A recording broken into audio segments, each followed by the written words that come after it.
नमस्कार, good morning. स्वागत है आपका बाजार सवेरे में। मैं हूं आपके साथ तृप्ति उपाध्याय और मेरे साथ है मेरी सहयोगी कविता थपलियाल। हो जाइए तैयार अगले आधे घंटे के लिए, क्योंकि हम दोनों यहां पर आपको देने वाले हैं इक्विटी बाजार और कमोडिटी मार्केट का पूरा अपडेट।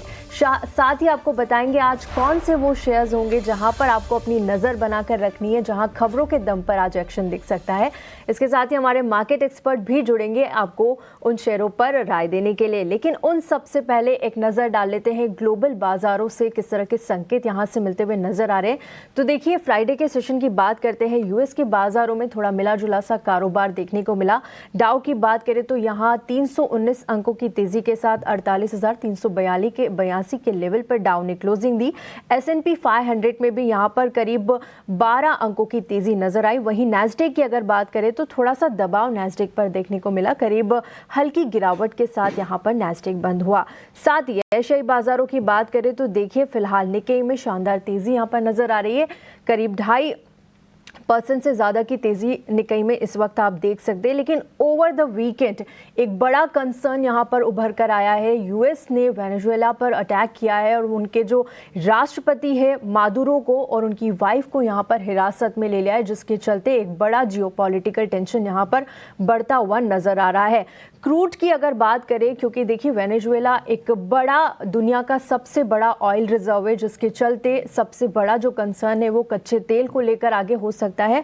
फिलहाल अगर कच्चे तेल की चाल पर नजर डालें तो ब्रेंट $61 पर कारोबार कर रहा है। यहां पर कोई मोमेंटम फिलहाल नजर नहीं आ रहा है। एक सीमित दायरे में ब्रेंट को आप कारोबार करता हुआ देख सकते हैं।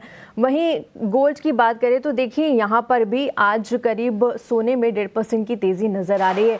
लेकिन ओवरऑल किस तरह के संकेत ग्लोबल बाजारों से मिल रहे हैं, हमारे सहयोगी अभिषेक सत्यव्रतम हमारे साथ जुड़ गए हैं। गुड मॉर्निंग अभिषेक। ग्लोबल बाजारों से किस तरह के संकेत यहां पर आते हुए दिख रहे हैं, क्योंकि ओवर द वीकेंड हमने देखा एक बड़ा कंसर्न जियोपॉलिटिकल टेंशन यहां पर बढ़ता हुआ नजर आ रहा है। यूएस ने वेनेजुएला पर अटैक कर दिया है, उनके राष्ट्रपति को गिरफ्तार कर लिया है। ओवरऑल आप किस तरह से देख रहे हैं यूएस मार्केट्स को?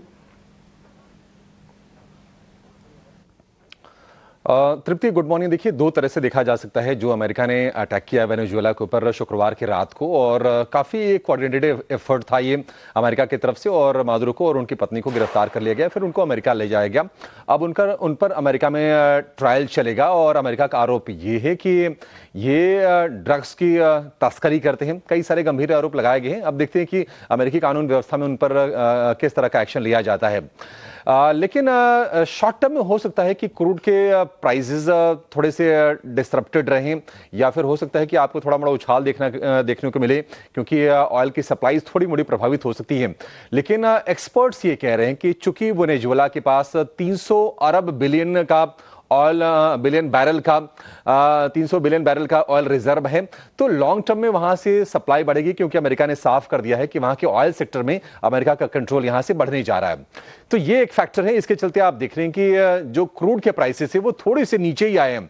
$61 प्रति बैरल के भाव हैं कच्चे तेल के, उस पर ज्यादा कोई असर हमें देखने को नहीं मिल रहा। लेकिन अगर आप मार्केट्स देखेंगे अगर ग्लोबली, क्योंकि एक बड़ा ओवरहैंग था स्टॉक मार्केट्स के लिए भी, एक जियोपॉलिटिकल टेंशन थी ये, तो कम से कम बाजार अभी फिलहाल के लिए उससे आगे बढ़ते हुए दिखाई दे रहे हैं। और जो निक्केई है, जो कि जापान का इंडेक्स है, वहां पर हम देख रहे हैं कि करीब करीब लगभग 13-13.5 अंकों के आसपास की तेजी है। कोस्पी, जो कि कोरिया का बेंचमार्क इंडेक्स है, वहां पर लगातार दूसरे सत्र में हम तेजी देख रहे हैं, और लगभग 2% ऊपर वहां के बाजार हैं। जो पॉलिटिकल टेंशंस चूंकि ये बढ़ी हैं, तो गोल्ड और सिल्वर में जो सेफ हेवन डिमांड है वो फिर से आई है, और गोल्ड में 1.5% के आसपास को उछाले भाव फिर से हम देख रहे हैं कि $4400 के पार निकल गए हैं। सिल्वर जो कि 8-9% टूट के $70 के आसपास आ गई थी। सिल्वर के प्राइसेस में भी अपमूव है, और जो प्राइसेस सिल्वर के वो है $75 के आसपास के। अमेरिका की बात करें तो अमेरिका में अब हमने शुक्रवार को एक मिला जुला सेशन देखा। हालांकि डॉ में लगभग 300 अंकों के आसपास का उछाल रहा। नैस्डैक दिन के ऊपरी स्तर से 350 अंक गिर के नैस्डैक लाल निशान में बंद हुआ था। लेकिन अगर आप फ्यूचर्स को देखेंगे तो वहां से कोई आपको ऐसी कोई क्लियर पिक्चर नहीं दिखाई देगी। डॉ फ्यूचर थोड़े से नरम है। नैस्डैक फ्यूचर की बात करें तो करीब 80 अंक ऊपर वहां पर आपको कारोबार होता हुआ नजर आएगा। अगर हम स्टॉक स्पेसिफिक अगर हम एक्शन की बात करें तो हमने देखा था कि एनवीडिया के शेयर में 1% से ज्यादा की तेजी रही थी, लेकिन मेटा प्लेटफॉर्म हो गया, एप्पल हो गया, ये जो शेयर हैं दिन की ऊंचाई से नीचे आकर नीचे बंद हुए थे। हालांकि क्राउड स्ट्राइक ये भी आईटी से जुड़ी कंपनी है, इसके अलावा सेल्स फोर्स इसमें हमने 4% की गिरावट देखी थी और टेस्ला में 2% की कमजोरी रही, क्योंकि इनके जो क्वार्टर 4 की जो डिलीवरीज रही वो अनुमान से थोड़ी सी वीकर साइड पर निकल के आए थे, इसके चलते टेस्ला में हमने कमजोरी देखी थी। तो आज के लिए जो संकेत हैं वो टोटली हम देख रहे हैं कि मिक्स साइड पर ही आपको दिखाई देंगे। गिफ्ट निफ्टी जरूर 40 अंकों के आसपास की तेजी पर खुलने के संकेत दे रहा है, लेकिन ये एक ऐसी घटनाक्रम है जिस पर दुनिया भर की नजर है और कहीं ना कहीं दुनिया फिर से दो धड़ों में बढ़ती हुई दिखाई दे रही है। एक तरफ जहां रशिया ने, चाइना ने, नॉर्थ कोरिया ने आलोचना की है अमेरिका के इस कदम की, और उसी साथ साथ हम देख रहे हैं कि ब्रिटेन हो गया, इटली हो गया, फ्रांस हो गया, जो यूरोपियन नेशन है वो अमेरिका के साथ खड़े हैं। इजरायल ने भी समर्थन किया है। भारत का जो स्टांस है थोड़ा सा न्यूट्रल रहा है, हालांकि भारत ने भी जो कुछ अमेरिका ने वेनेजुएला में किया है उसकी आलोचना की। देखते हैं कि यूएन की जब बैठक होगी इस पर क्या फैसला लिया जाता है, लेकिन यह पहली मर्तबा नहीं है जब अमेरिका ने ऐसा कोई ऑपरेशन किया है और किसी देश के राष्ट्राध्यक्ष को अपने हिरासत में लिया हो। पहले भी अमेरिका कर चुका है, हमने देखा था कि होंडुरास के, पनामा के, हैती के तमाम ऐसे इंस्टेंसेस हैं। तो इस पर आगे नजर रहने वाली है, लेकिन यह जरूर तय है कि अगर वेनेजुएला अमेरिका के कंट्रोल में रह जाता है तो फिर वहां से ऑयल के प्रोडक्शन में आगे हम बढ़ोतरी देखेंगे, और अगर ये प्रोडक्शन बढ़ता है तो निश्चित तौर पर ऑयल के जो प्राइसेस रहेंगे वो थोड़े से आपको कंट्रोल में रहते हुए नजर आएंगे। एब्सोल्युटली, शुक्रिया अभिषेक पूरा ग्लोबल राउंड अप यहाँ पर देने के लिए। और डेफिनेटली इस पूरे घटनाक्रम पर हमारी नज़र तो बनी हुई है। अब देखना होगा किस तरह से ऑयल रिजर्व्स जो वेनेजुएला में है उसको आगे बढ़ाने को लेकर यूएस कवायद करता है। लेकिन घरेलू बाजार ने, क्योंकि यहाँ पर न्यूयॉर्क की शुरुआत काफ़ी ज़ोरदार तरीके से की है, अब इसका इम्पैक्ट क्योंकि हम ग्लोबल और बाकी तमाम दुनिया के बाज़ारों में सीमित देख रहे हैं, लेकिन हमारे बाज़ारों के लिए क्या क्यूज़ मिल रहे हैं इस बात को ध्यान में रखते हुए कि एफआईआईज़ की थोड़ी बहुत खरीदारी हमें आती हुई देखने को मिली, लगभग 290 करोड़ की। और 50वें दिन हमने देखा कि डीआईआईज़ का भी जो खरीदारी का फिगर है वो काफ़ी ज़बरदस्त 677 करोड़, लेकिन 290 करोड़ की यहाँ पर हमने खरीदारी आते हुए देखी है एफआईआईज़ की तरफ से। हमारे बाजार के लिए अब ये किस तरह से दिशा और दशा जो है वो तय होगी, और अब डिफेंस और बाकी तमाम स्टॉक्स पे, ऑयल एंड गैस शेयरों पर हमारा फोकस रहने वाला है।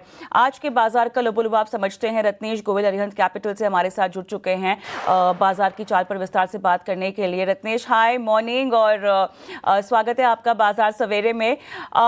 हम कहेंगे हफ्ते की एकदम दमदार शुरुआत होते हुए हमें दिखाई दे रही है। शनिवार का जो न्यूज़ इम्पैक्ट है वो आज हमारे बाजारों के लिए आप कैसे देखते हैं? टेक्निकली अब लेवल्स इंपॉर्टेंट हो जाएंगे, हालांकि इक्विटी बाजार अगर हम देखें दुनिया भर के तो काफी लिमिटेड इम्पैक्ट इस खबर का पड़ता हुआ दिखाई दे रहा है। रत्नेश, हाय, गुड मॉर्निंग कविता, सभी दर्शकों को नमस्कार। बिल्कुल, मुझे नहीं लगता बाजार में इस न्यूज़ का कुछ बहुत ज्यादा इम्पैक्ट बड़ा कुछ हमको देखने को मिलेगा, पर मुझे ऐसा लगता है कुछ भी अगर डीप मिलता है तो एक बाइंग अपॉर्चुनिटी रहेगी। बाजार ने एक लंबे टाइम के बाद में एक अच्छा ब्रेकआउट दिया, तो मुझे ऐसा लगता है जो तेजी बनी है थोड़ा सा और आगे चलती रहेगी। अभी तो बाय ऑन डिप्स की सलाह पे रहेंगे। निफ्टी में देखें तो 26,250, 26,200 काफी एक अच्छे लेवल, अच्छे सपोर्ट बन जाएंगे यहाँ पे कुछ भी अगर किसी भी रीजन से थोड़ा बहुत भी डीप मिलता है हमको तो वहाँ पे खरीदारी जरूर करना चाहिए।